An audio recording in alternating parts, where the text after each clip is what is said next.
Hello everyone, it was round 5 of the British Chess Championships today, and the game I'm going to go through today is between Ravi Haria, who's playing black, and the GingerGM himself, Simon Williams, playing white. Now we all know about Simon Williams, but we don't know much about black, but he's actually a really strong young player and a very talented IM. So in the game, Simon kicked off with d4, black played e6, white played knight to f3, keeping it very flexible, knight to f6, e3 and d5. So this is very solid setup for both sides at the moment. Bishop d3 is played and black plays bishop d6. And after they both castle, it looks as though black is just copying white here.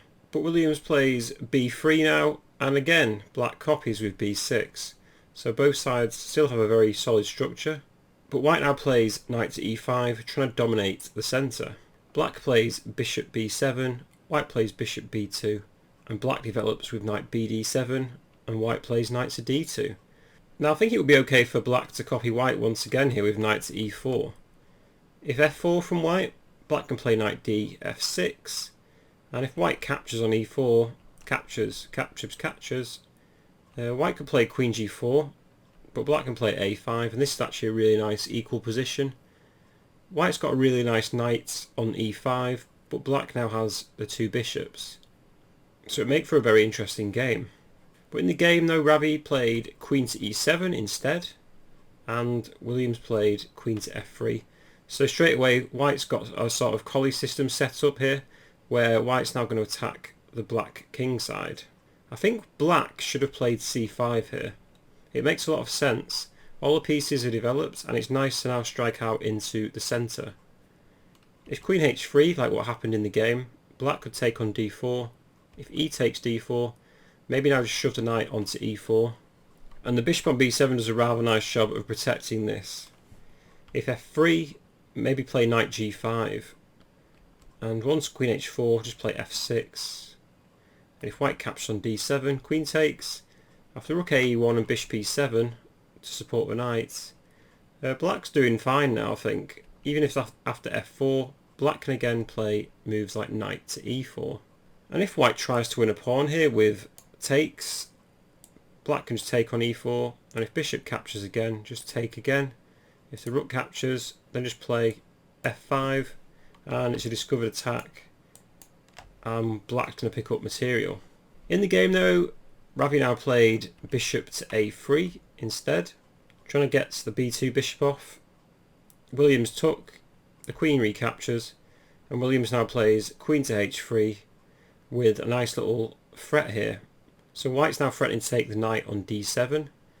This is because the knight on f6 is the only piece that protects the knight, but this knight also protects h7. So white's got a nice little threat to a material here, so for this reason black played g6 in this position.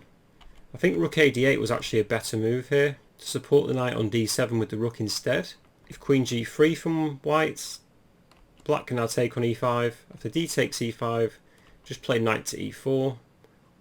And if queen h4 to try and win a pawn on e4, just play h6. And black's given up a pawn here, after capturing several times on e4. Black can play rook to d2, so gaining activity and not worrying about being a pawn down. White can of course play queen c6, but after rook fd8 and queen takes c7, black can play queen b2, and they're going to win the pawn back eventually, especially either on c2 or maybe even e5. Just a quick note as well, black is also threatening to take the rook on a1, because if queen captures, this rook will capture, and black can actually play rook to d1 with check and get back mated. So for this reason, white might play h4 in this position, and black can just play rook to d7. And I actually prefer black's position here. Even though black's a pawn down, I think their position is much easier to play. So in this position, rook a d8 was an option. Black decided to play g6 though and blunts the bishop on d3, but I think this weakens black's position somewhat. Williams now supports his knight on e5 with f4. So if knight takes e5 here, white can capture with the f pawn. After knight d7, just play knight to f3 and threaten knight g5 ideas. So it's very simple for white. In the game, black retreated the queen back to e7 for protection, and Williams now just played knight df3, supporting the knight on e5. Black captured on e5, which makes sense, but this now opens up the f-file for white. Instead of recapturing with the knight, white took with the f-pawn and kicks the knight away from f6. Maybe black should have played knight to e4 here, but white gets a nice attack with queen h6, threatening knight g5 ideas again. If black plays f5, maybe captures can occur. After d takes and knight g5, I think white's got a bit of a better position here. They've certainly got a space advantage. Black could play rook ad8, but white can play h4, and basically white's just dominating the dark squares here. And I think white's got the advantage because the position is quite blocked up, and this suits knights down to the ground. If we continue, bishop c8 could be played. White could play king f2, and if black plays queen to g7 and the capture, white can play c4, and I think you'll agree that white has a better position here. The e6 pawn is very weak.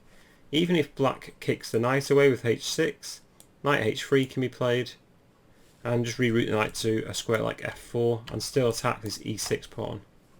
So in the game knight e4 wasn't played, black decided to play knight d7 instead, and Williams played queen to g3 here, so maybe eyeing up this g6 pawn. Black played f6, trying to get rid of this strong e5 pawn. White takes on f6, knight takes f6, and Williams played knight to e5, so white still has a great outpost for their knights now.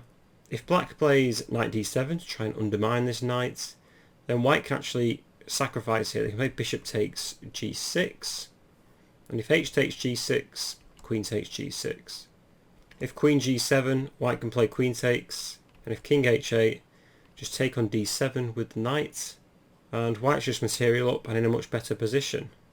If we continue with rook fe8, white can finish with queen f5, queen h7, queen f6, and after queen g7 just play rook to f3, and if they capture twice, rook af1, let's say bishop a6, white can play rook h3, and after rook to g3, if the black king ever moves on the h-file again, rook f4 can be played, so king f7 is pretty much forced, and now white can play c4 to stop bishop takes f1, and if d takes, just play knight d7 check and win more material. So white's got a very dominant position. So for this reason knight d7 was not played. Instead black had the right idea and defended the g6 pawn, but here Stockfish is now giving white +4 advantage. So Williams played a very strong move. He played queen to h3 here, attacking this e6 pawn.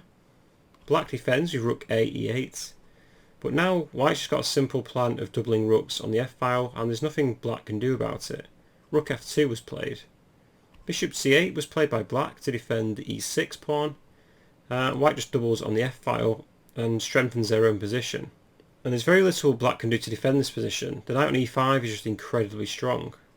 In the game, black played knight to h5 now, and I think Williams missed a very strong move. He could have played rook f7 here, attacking the queen. If rook captures, white can play rook takes f7, and there's really no way for this queen to go, to be honest. Maybe the best move is just to take the rook and have two pieces for the queen, because if black plays queen h6 here, white can just play rook takes c7 with the idea of taking the bishop on c8, followed by queen takes e6. If queen g5, we see this little threat, rook takes, queen takes e6, followed by queen g7. After queen d7 check, king g8 takes, king g7 and queen d7. If black plays that move like king h8, just knight to f7, forks the queen and king. It's devastating for black. So rook f7 was definitely possible in this position. Williams still played a very strong move though. He played g4, attacking the knight on h5. Black takes on f2, rook recaptures, and he jumped the knight back to f6. But now it gets kicked again with g5, and white's just now dominating the dark squares in front of the black king. Knight h5 is played again. Knight e4 may have been an idea, but again rook f7 is just incredibly strong, and white's going to mate on h7. Black's pretty much forced to trade the queen again for two pieces. This is just terrible for black. For instance, if queen takes f7, knight takes, king takes, White can take on h7 with check. After king f8, just take on g6. And I don't think any of us would like to be black in this position. So black played knight to h5 here. And Williams just played a very simple move. He just played bishop to e2, eyeing up this knight on h5. Black played rook f8. And white just captures the knight on h5. Very simple. G takes, and queen takes, and white's just won a pawn for nothing. Black tried to get in the game with bishop to a6, but after queen g4, again attacking the e6 pawn, black captures on f2, and the king recaptures. Just note that actually queen e6 check is a terrible move here, just due to rook f7, and black's just won more material. So white does have to be a bit careful, but in the game Williams just took on f2 with the king. Queen f8 was played, and white just blocks with queen f3. If both sides swap queens here, I think white just still wins. This is because after bishop c8, h4, king g7, h5, h6, king f4, there's no way for black to really break through, and white is still just a pawn up, and this knight on e5 is ridiculously strong in this endgame. If bishop to h6, just play knight c6 and win the a7 pawn. So it's futile to swap queens in this position. Queen e8 was played in the game, and Williams just played queen to f6, eyeing up the c6 pawn. And I think the only move in this position was maybe just play queen f8. But now white can just play a move like queen g4 and thrust in knight to h6, where black will be forced to recapture with the queen.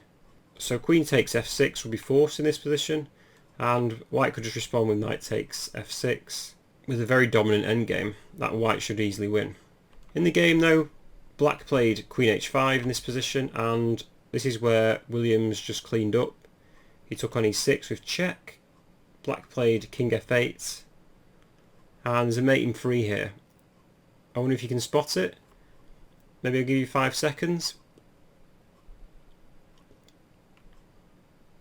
So white played knight to d7 check, king g7 was played, queen f6 check, king g8, and queen f8 was checkmate. So this was a very nice attacking game from white's perspective anyway. I personally feel black went wrong by playing bishop to a3 here. I think they should have played c5 instead and just had a solid game. Bishop a3 looks like a very unusual move to me, because it really keeps the queen offside for a long period of time and allows white to now start gaining an advantage with queen h3. After g6 to weaken their own position, white definitely has an edge here, especially after f4. Anyway, this was round 5 of the British Chess Championships. I believe Sam Williams on 4 out of 5, with Michael Adams on 4.5, and David Howell and Justin Tan also on 4 out of 5. So it's going to be a very close finish in the last 4 rounds of this tournament. Anyway, I hope you enjoyed this video. Hope to see you in the next one. Please like and subscribe if you enjoy my content, and I'll see you soon.